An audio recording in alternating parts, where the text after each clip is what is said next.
que entonces en este aspecto establece que existen partes relacionadas cuando dos o más personas tienen el control de ambas empresas o hay comunidad en cuanto al capital o hay la forma de poder manejar o tomar decisiones en cuanto a la administración de las mismas.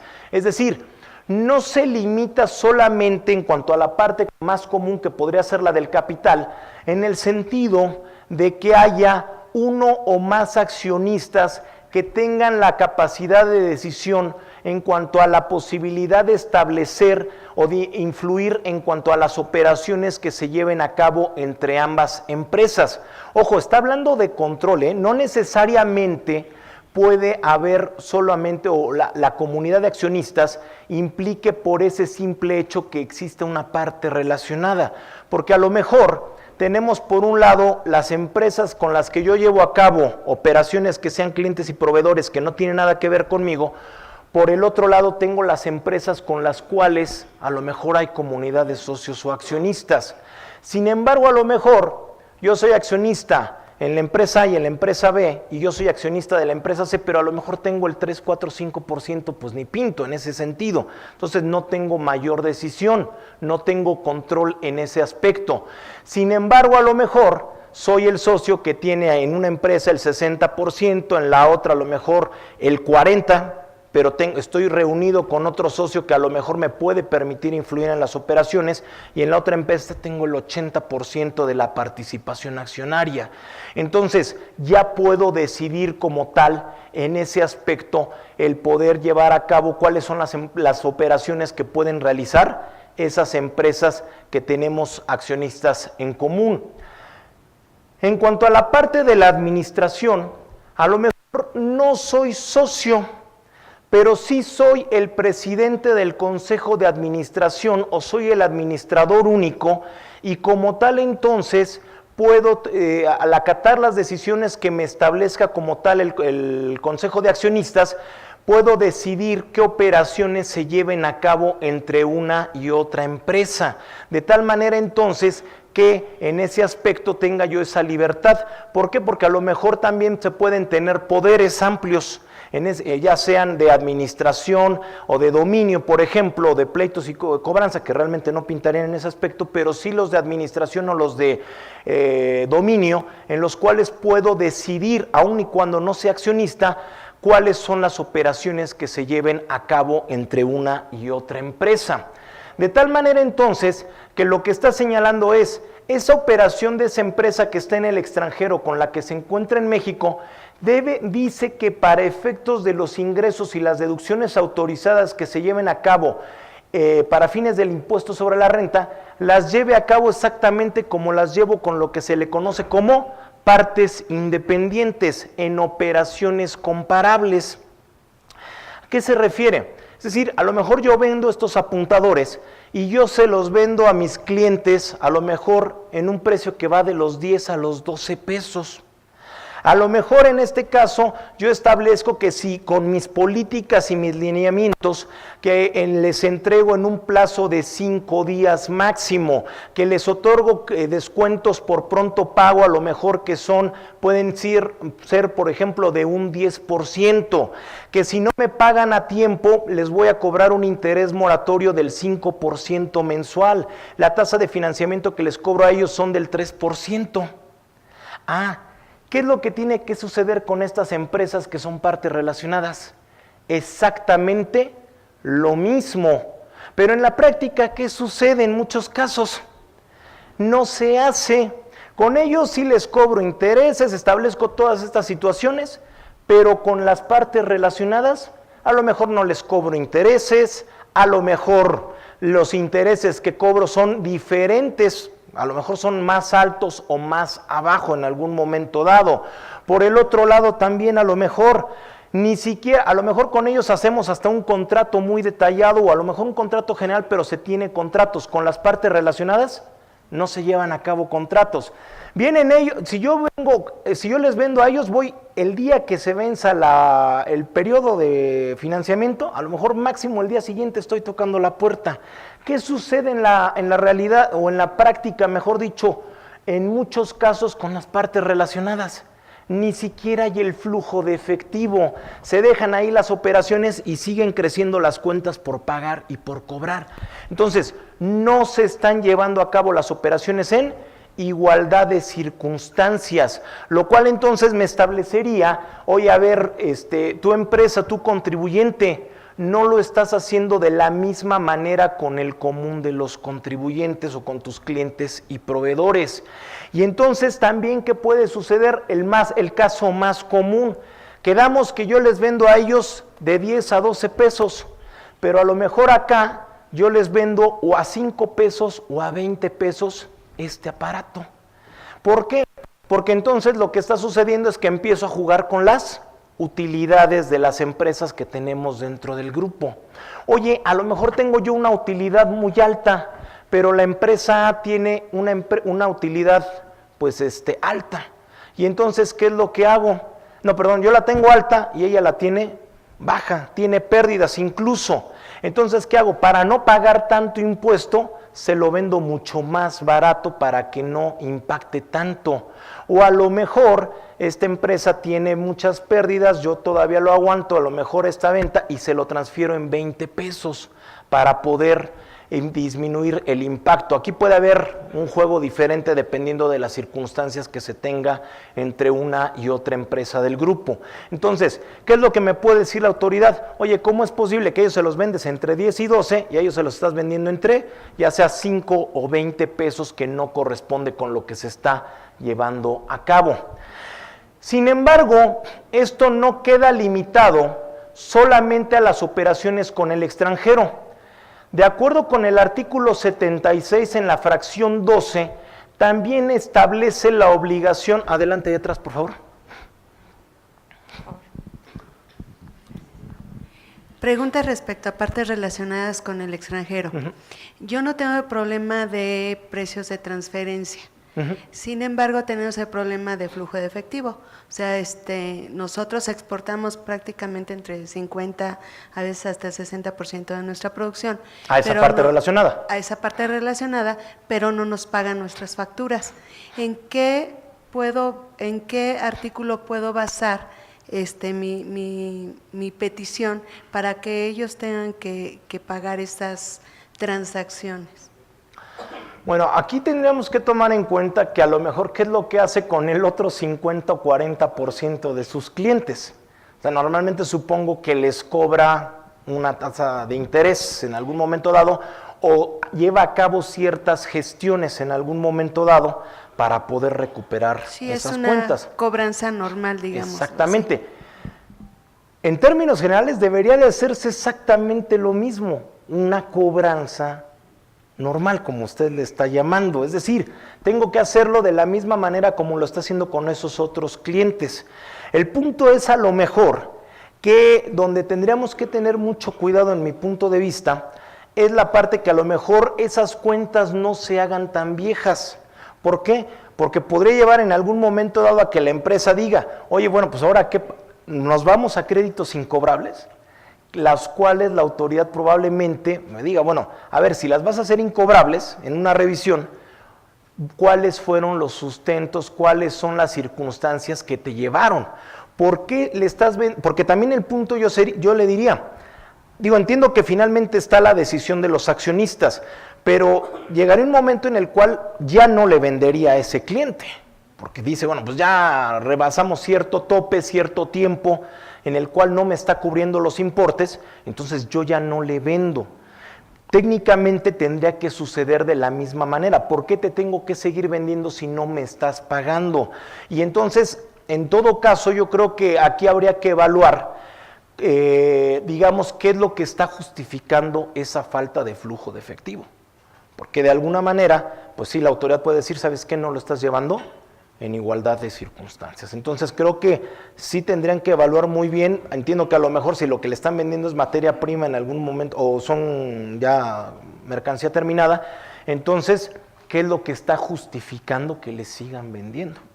Porque sí podría estar sujeto, digamos, a que lo pueda establecer. Bueno, incluso a lo mejor le diría, a lo mejor la autoridad quizá ni se lo discuta, porque usted está acumulando. Es decir, Mientras ustedes acumulen y paguen el impuesto, probablemente desde esa perspectiva ni le ponga peros. Va a decir, bueno, me cubriste el impuesto, pues ya lo que sucedió allá tú sabrás, ¿no? ¿Dónde yo lo pondría aquí en la parte de la deducibilidad? La parte referente a la incobrabilidad en el mediano o largo plazo, es donde creo que podría tener esa injerencia, ese aspecto, ¿no? Entonces, no sé si con eso contesto su pregunta o hay algún aspecto adicional. No, sí la contesta, pero quedamos en la misma situación. Si la parte relacionada decide no pagar, no hay ningún efecto fiscal para la parte mexicana. Yo creo que hasta este punto no, porque está acumulando y está pagando el impuesto. Insisto, donde yo lo llevaría es que eventualmente dijeran, oye, ahora vamos a deducir la cuenta como incobrable, porque entonces ahí sí ya el fisco podría estar considerando que le están lesionando los intereses. Si me dijera que ustedes le compraran al fisco y dedujeran, ahí sí pues podríamos tener esa situación, ¿no? Porque no le estás cubriendo, no está viendo el flujo de efectivo como tal. Entonces podría a lo mejor tal vez el SAT interpretar o leer que están pues disminuyendo la base del impuesto. Pero si le contesto así de bote pronto, como están llevándolo a cabo hasta este momento, insisto, técnicamente faltan todos estos elementos que estamos platicando, pero considero que no tendrían hasta cierto punto problema porque se está pagando y acumulando el impuesto correspondiente. Sí, de nada. Bien, entonces, sí me señala la parte referente a esta fracción, que también lo tengo que hacer con las partes relacionadas en México, ya no se circunscribe solamente a la parte del extranjero. Entonces, esas empresas que se encuentran en México, que son residentes en el país, también tienen que observar estas obligaciones.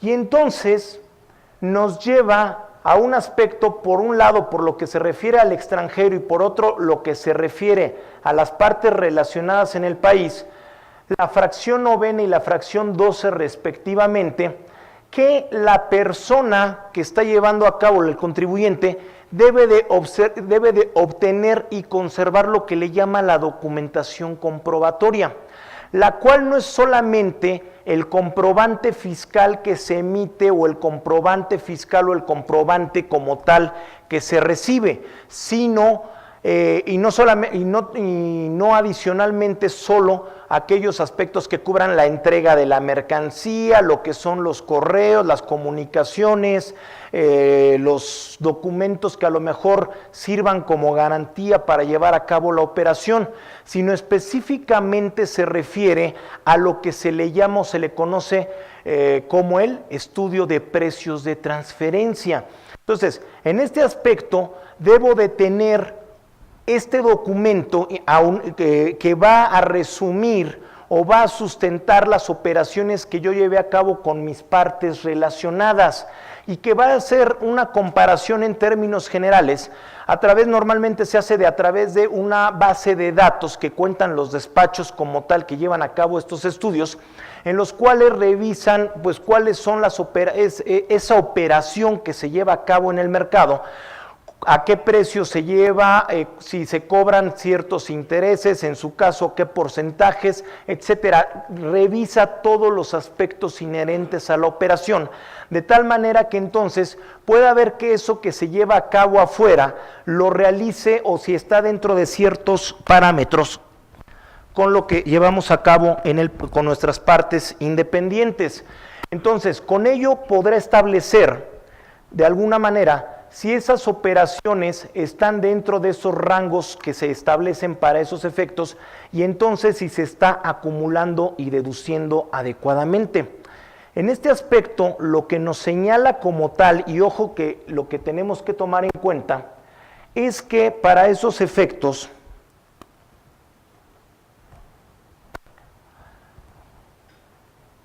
debemos de acumular y deducir las operaciones según corresponda.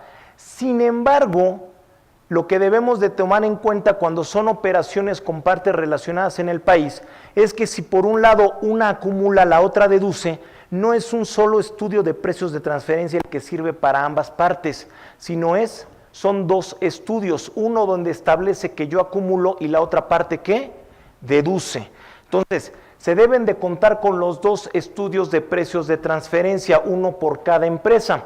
Ahora bien, señala dentro de lo que es la ley del impuesto sobre la renta para las operaciones que se refieren con partes relacionadas en el extranjero, y por el otro lado, dentro de lo que es la regla 395 de la resolución miscelánea para lo que se refiere a operaciones con partes relacionadas en México, que en qué casos no se está obligado a tener este estudio de precios de transferencia.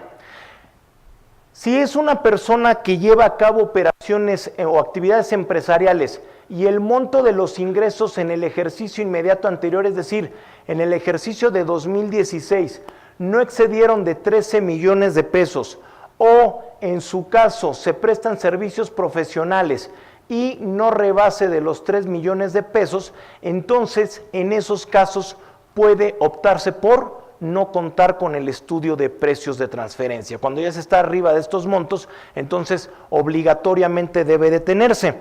Lo cual obviamente sabemos que no es una información que se presenta al SAT, pero que en su caso, si se tuviera la autoridad ejerciera sus facultades de comprobación, nos podría solicitar esta información. Una cuestión que debemos de tomar en cuenta también, probablemente si no lo tenemos, la autoridad con esta nueva versión del CFDI ya va a tener pues forma de poder establecer si las operaciones que estamos llevando a cabo están dentro de estos rangos de precios de mercado. ¿Con qué? La famosa clave de producto o servicio. ¿Por qué? Porque yo voy a tener mi clave de producto o servicio para este producto y todos los demás personas que vendan este artículo, pues establecerían esta misma clave correspondiente. Entonces, la autoridad ya va a saber o tendría un elemento, si lo quisiera ejercer y poder establecer bases de datos más a futuro, a lo mejor va a saber que este producto dentro del mercado está a lo mejor no entre 8 y 10 como yo los vendo, sino a lo mejor entre 7 y 11 pesos. Y obviamente, pues también teniendo que atender a la calidad, la marca, las características del producto. No es nada más por el hecho de ser un apuntador, sino tienen que tomarse una serie de elementos como tal para poder verificar que sea el mismo artículo sobre el cual me están llevando a cabo la fiscalización. Entonces, por ahí podría ser uno de los elementos que la autoridad puede tomar en cuenta a futuro en este aspecto. Entonces, pues, ahí está, digamos, pues ya un tema que hay que tomar muy en cuenta en este sentido para efectos de lo que son los aspectos de fiscalización. Bien, en este aspecto entonces tenemos lo que es, ya una vez que comentamos, estos puntos en relación al balance general. Por el otro lado, vamos a pasar a lo que se refiere al estado de resultados, el cual aquí lo tenemos de una manera mucho más resumida, porque finalmente vamos a pasar y reflejamos ya como tal la utilidad o pérdida neta del ejercicio con los diversos elementos que integran este estado, y pasaremos entonces a la parte referente ya al detalle de las cifras que integran estos conceptos o estos rubros del balance general, que estos deben de emanar también o que tendríamos que tomar en cuenta con el grado de detalle que tengamos dentro de nuestra balanza de comprobación. En este sentido, se reitera la parte relativa a lo que hemos platicado de las partes relacionadas y las partes independientes. Pero probablemente otro aspecto que también incida sobre esta, sí la parte referente al IVA. ¿Por qué? Porque en este aspecto también es importante para efectos de lo que estamos tomando en cuenta, si en su caso distinguirlo con lo que me establece también el reglamento del código, dividirlo o clasificarlo a las diferentes tasas, en este caso si es al 16 o al 0%, o si están exentos. Si esas operaciones se llevan a cabo con residentes que están en el extranjero o son nacionales, de tal manera entonces que llevemos a cabo esta clasificación también en la parte de las devoluciones, descuentos y rebajas.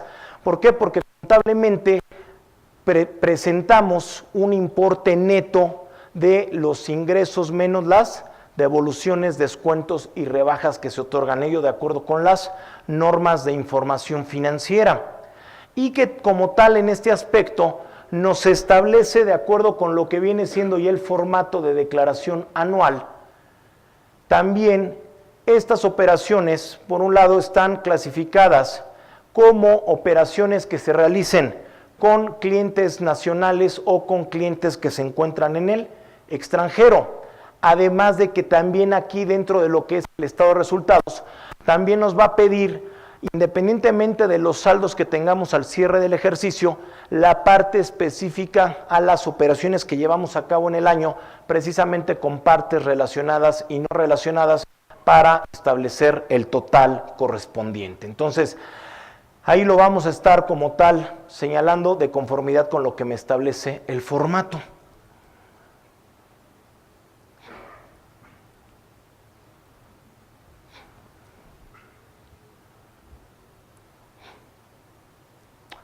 Por el otro lado, también tenemos en el segundo rubro de lo que es el estado de resultados, lo que se refiere al costo de ventas, que en este caso partimos sí de varios elementos contables que nos van a servir para los efectos fiscales que vamos a estar comentando.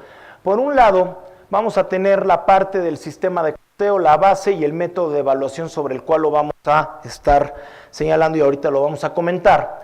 Por el otro lado, en caso de que fuera empresa fabril, aquí no lo estamos manejando como tal, lo estamos llevando a una empresa comercializadora, establecer nuestro estado de costo de la producción de las mercancías, en lo que se refiere a la parte de las materias primas, lo que son los productos semiterminados y lo que viene siendo en su caso los insumos y las manos de obra que se incurran o los gastos indirectos relativos al proceso.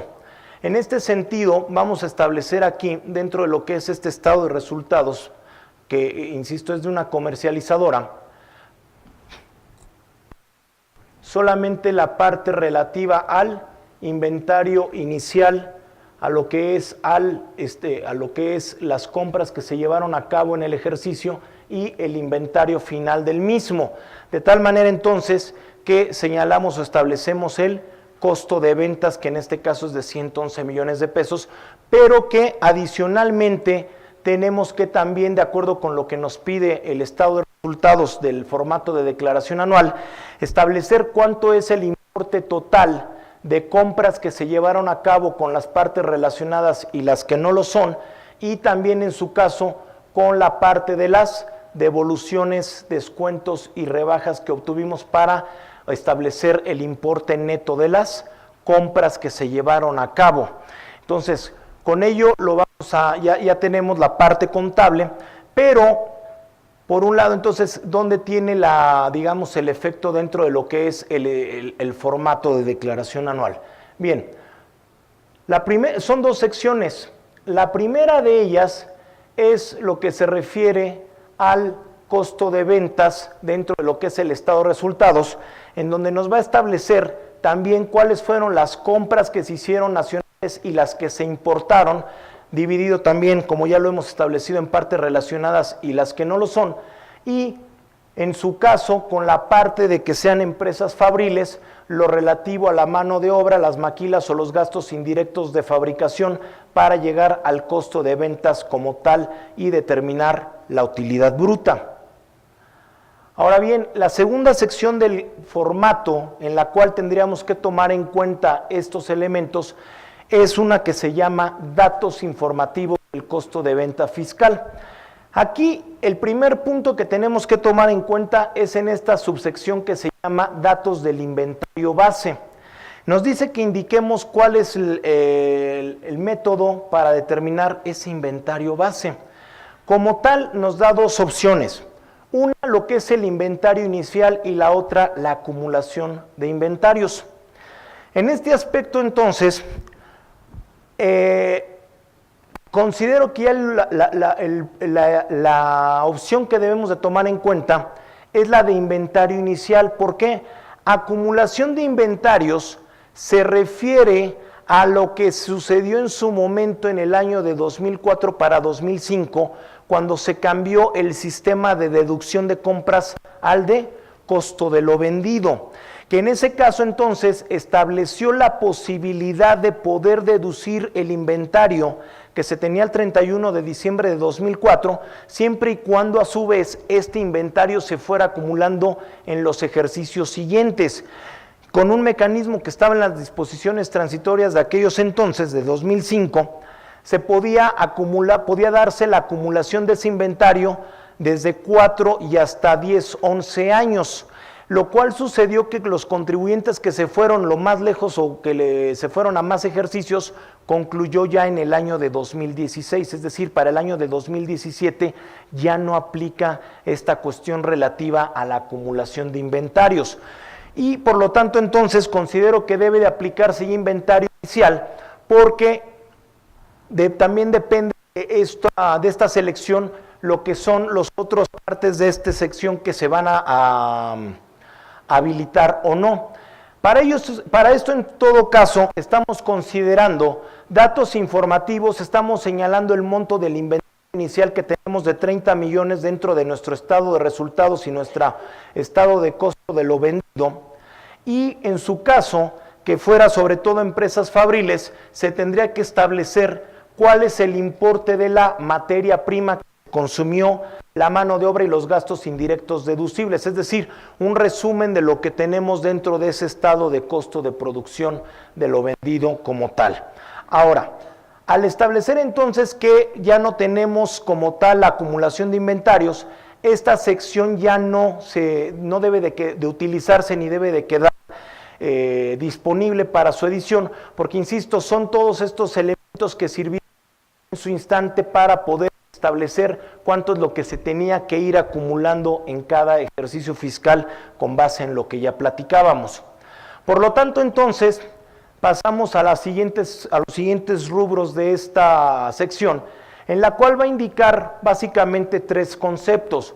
Por un lado, lo que se refiere a la forma de determinar o a la forma de costeo de la empresa, que sería por un lado el costeo absorbente y el costeo directo.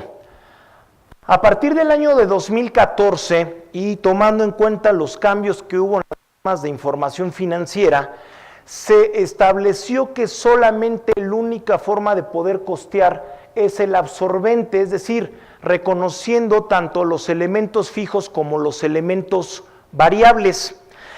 Lo que es el sistema de costeo directo reconoce solamente los elementos variables, sin embargo, se estableció en su momento por parte de la Comisión Dictaminadora del Colegio de Contadores Públicos o del Instituto Mexicano que esta forma de costear no reflejaba correctamente la determinación de lo que es este rubro dentro del estado de resultados.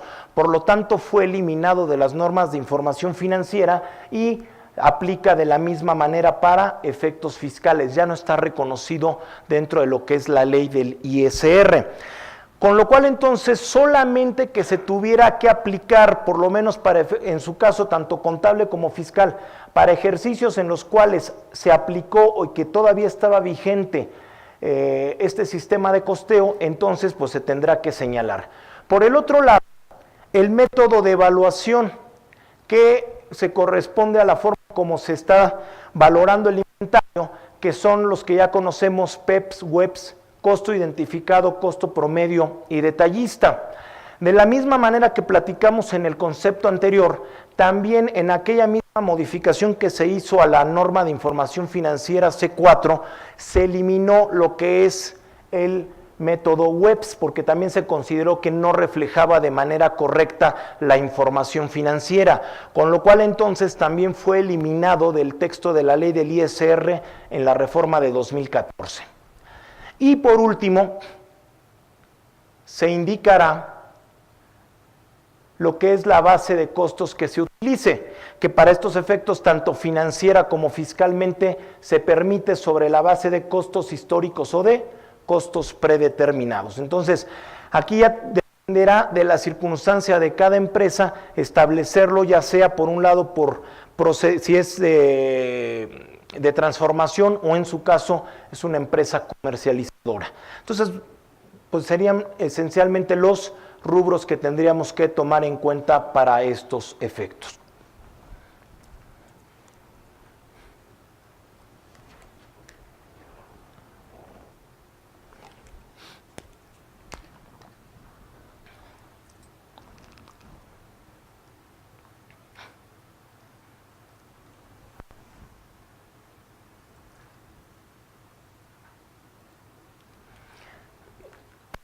El siguiente rubro que tenemos dentro del estado de resultados son lo que le ponemos por lo pronto para estos efectos los gastos generales, que aquí también dependerá de cada uno, de cómo tenga establecida su clasificación dentro de la empresa.